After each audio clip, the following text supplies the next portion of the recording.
There is a car on sale right now that does not have a battery inside it. Not because it runs on petrol, not because it is a hydrogen vehicle or some experimental concept sitting behind a rope at a technology exhibition. It is fully electric, it charges, it drives, it does everything an electric car is supposed to do. It just does not have a battery in the traditional sense of the word. Because in this car, the battery and the car are the same thing. The floor you sit on, the walls around you, the structure holding the entire vehicle together, all of it stores energy. All of it is the battery. And before you process that fully, here's the number that made an entire room of automotive engineers go very quiet in March 2025. 5 minutes, not to top up, not to add a few miles to limp to the next station. 5 minutes to add 250 miles of real driving range. 5 minutes from nearly empty to ready to drive across 3 counties. In the time it takes most people to order and collect a coffee, this car goes from almost dead to genuinely capable of taking you almost anywhere you need to go today. That is not a laboratory result. That is not a carefully staged demonstration under ideal conditions with an asterisk at the bottom of the slide. That is a production vehicle you can walk into a showroom and buy. The company that built it started 30 years ago in a single rented room making batteries for Nokia phones. That detail is not just interesting background. It is the entire explanation for how they were able to build something that every other car manufacturer on Earth is currently scrambling to understand. If you have ever sat at a charging station watching the percentage climb slowly while the car next to you at the petrol station fills up and drives away in 3 minutes, what you are about to hear is going to reframe that frustration entirely. We are going to walk through exactly how this technology works, why it represents a genuine shift rather than an incremental improvement, and what it actually means for the decision you make the next time you buy a car. Hit the like button right now if this is the kind of content you want more of. It takes 1 second and it directly helps this channel reach more people who care about where cars are actually going. Subscribe and turn on the notification bell. This story is just getting started. Let us get into it. To understand why what BYD built in 2025 is genuinely significant rather than just impressive marketing, you have to go back to where the company came from. Because the origin story is not decoration, it is the mechanism. Shenzhen, China. Wang Chuanfu is a chemist in his late 20s with a chemistry degree, roughly $300,000 in starting capital, and a clear observation about where an opportunity existed. Japanese manufacturers controlled the global market for rechargeable batteries and charged prices that reflected that control. Wang believed he could reverse engineer the process, produce domestically, and undercut them, not through cutting corners, through understanding the chemistry at a level deep enough to find efficiencies that the established players had never needed to look for because they had never faced serious competition. He was right. And the speed at which he was right surprised almost everyone watching. By 2000, BYD was the largest nickel-cadmium battery manufacturer in the world. 2 years after that, the top lithium-ion supplier globally, Nokia, Motorola, the companies whose phones were in hundreds of millions of pockets, were customers. The operation that had started in a rented room was now supplying the energy storage that made the mobile communication revolution possible at scale. But the significant thing about that decade of battery manufacturing was not the commercial success. It was the knowledge that accumulated alongside it. Wang and his engineers spent 10 years taking batteries apart, understanding every chemical reaction, mapping every failure mode, identifying every inefficiency in how energy was stored and released. They understood batteries not as components to be sourced and integrated, but as systems to be mastered from the molecular level upward. That understanding did not become less valuable when BYD entered the car business in the early 2000s. It became the entire foundation of everything that followed.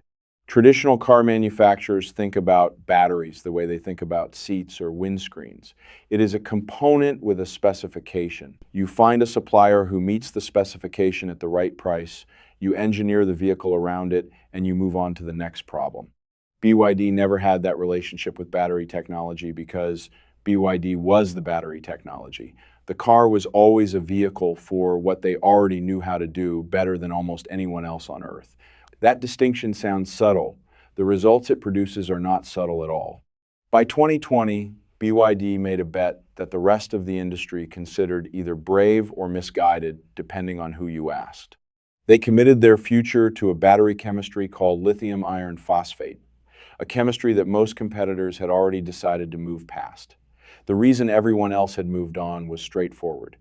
Lithium iron phosphate could not match the energy density of newer chemistries. It stored less energy per kilogram.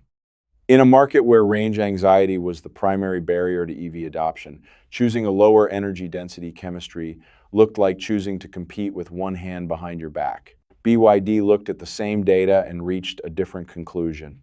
What lithium iron phosphate offered that the chemistries replacing it did not was natural thermal stability, meaning it did not want to catch fire the way other chemistries did under stress. It offered significantly longer cycle life, meaning it degraded more slowly over hundreds of charge and discharge cycles. And it offered lower raw material cost because it did not depend on cobalt, a material whose supply chain is both expensive and ethically complicated. The energy density problem was real, but BYD believed it was an engineering problem rather than a chemistry problem. And engineering problems can be solved if you understand the system deeply enough.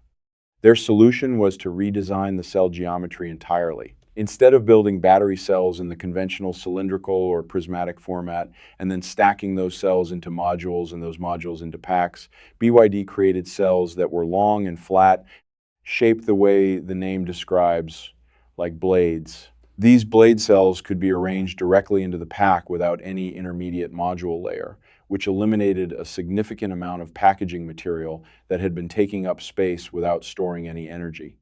The result was a battery pack that used its available space dramatically more efficiently than the architecture it replaced. The energy density problem that had made lithium iron phosphate look like a dead end turned out to be partly an architecture problem rather than a chemistry problem. Change the architecture and the chemistry becomes competitive again. To demonstrate the safety advantage publicly, BYD ran a fully loaded 46-ton truck over a blade battery pack. The pack did not rupture, it did not catch fire, it barely deformed. Wang Chuanfu said directly that his goal was to remove the phrase spontaneous combustion from the electric vehicle conversation entirely. That is a specific kind of confidence, the kind that comes from having built something yourself and understood every part of it. The blade battery was a genuine achievement, but it was still fundamentally a box, a well-engineered box, a safer box, a more space-efficient box, but a box that went underneath the car and did one job. The next step was asking whether the box needed to exist at all. Every electric vehicle on sale today is built around the same fundamental layout. The battery pack sits underneath the passenger floor as a separate structural unit. It does its job, storing energy, and the rest of the car is engineered around it. The battery is furniture. The car is the room built to accommodate it. This layout creates a set of problems that every EV manufacturer is currently managing rather than solving. The battery pack adds mass that contributes nothing to the structural rigidity of the vehicle. A heavier car needs more energy to move itself, which means a larger battery to achieve the same range, which means more mass, which means more energy required. The cycle works against itself, and every manufacturer building EVs today is somewhere inside that loop trying to find the exit. The packaging around the battery, the protective casings, cooling systems, structural frames, and wiring channels that surround the cells consumes a significant proportion of the total space available. In a conventional pack design, a large fraction of the volume that could theoretically store energy is occupied by the infrastructure required to protect and manage the cells. The cells themselves are a minority of the total package. Cold weather attacks the chemistry directly.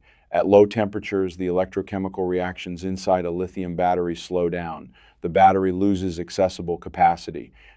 Charging speed drops because the cells cannot absorb current quickly when they are cold. The car has to spend energy keeping the battery warm enough to function, which reduces the range available for actual driving.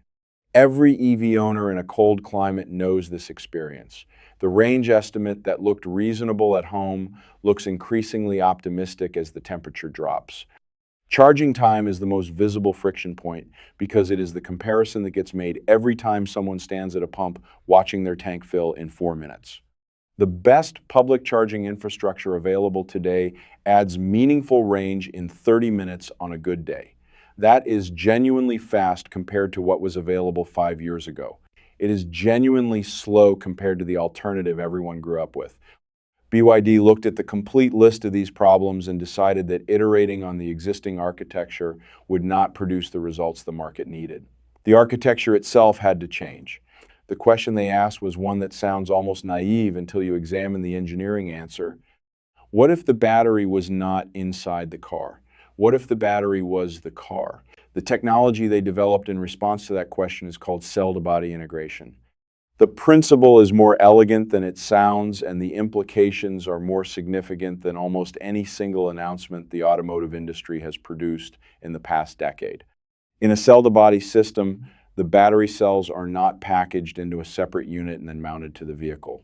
The cells are structural members of the vehicle itself. The upper surface of the blade cell array forms the actual floor of the passenger cabin. The cells span between the structural elements of the body, distributing load the way a steel crossmember would. The battery is not underneath the car. The battery is part of what the car is made of.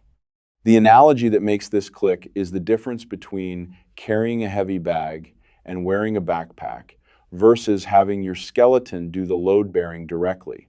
In the old design, the battery is the heavy bag, always along for the ride, always adding to the total weight without contributing to the structure. In the new design, the battery is part of the skeleton. It holds the car up, absorbs forces during cornering and impacts, and carries energy at the same time. The structural consequences of this change are measurable and significant. BYD's testing found that cell-to-body construction produced a vehicle body approximately 70% more rigid than their previous architecture. That level of structural stiffness puts the car in the same category as vehicles costing considerably more, vehicles that achieve similar rigidity through exotic materials and expensive manufacturing processes. BYD reached the same destination by changing where the battery lives. The efficiency consequences are equally significant. With the intermediate module layer eliminated and the protective packaging dramatically reduced, approximately 76% of the total system volume is now occupied by actual energy-storing cells. In conventional pack designs, that proportion is much lower because so much of the available space is consumed by everything surrounding the cells rather than the cells themselves. More cells in the same space means more energy stored. More energy stored means more range without adding weight. This is why BYD's newest models using this architecture post range figures above 600 miles. Not because they fitted a larger battery, because the battery they have is finally using almost all of its available volume for the job it is supposed to do. Then came March 2025, and the number that changed the conversation. BYD held a product event and presented the engineering behind their new charging system alongside the cell-to-body platform. The crowd followed the technical explanation with interest. Then the slide appeared showing the charging performance figure.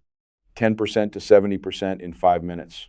Using infrastructure delivering 1,500 kilowatts of power, roughly 40 times the output of a standard home charger. BYD demonstrated that their system could accept charge at a rate that made the 5-minute window genuinely meaningful rather than a marketing claim dressed up as a specification. In one of their flagship models, that 5-minute window delivers approximately 400 kilometers of range. Around 250 miles. The charging time objection to electric vehicles has always rested on a specific comparison. A petrol station stop takes under 5 minutes.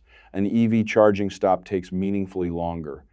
That comparison is what BYD's system makes obsolete. When the charging stop is 5 minutes, the comparison no longer applies. The objection loses its foundation.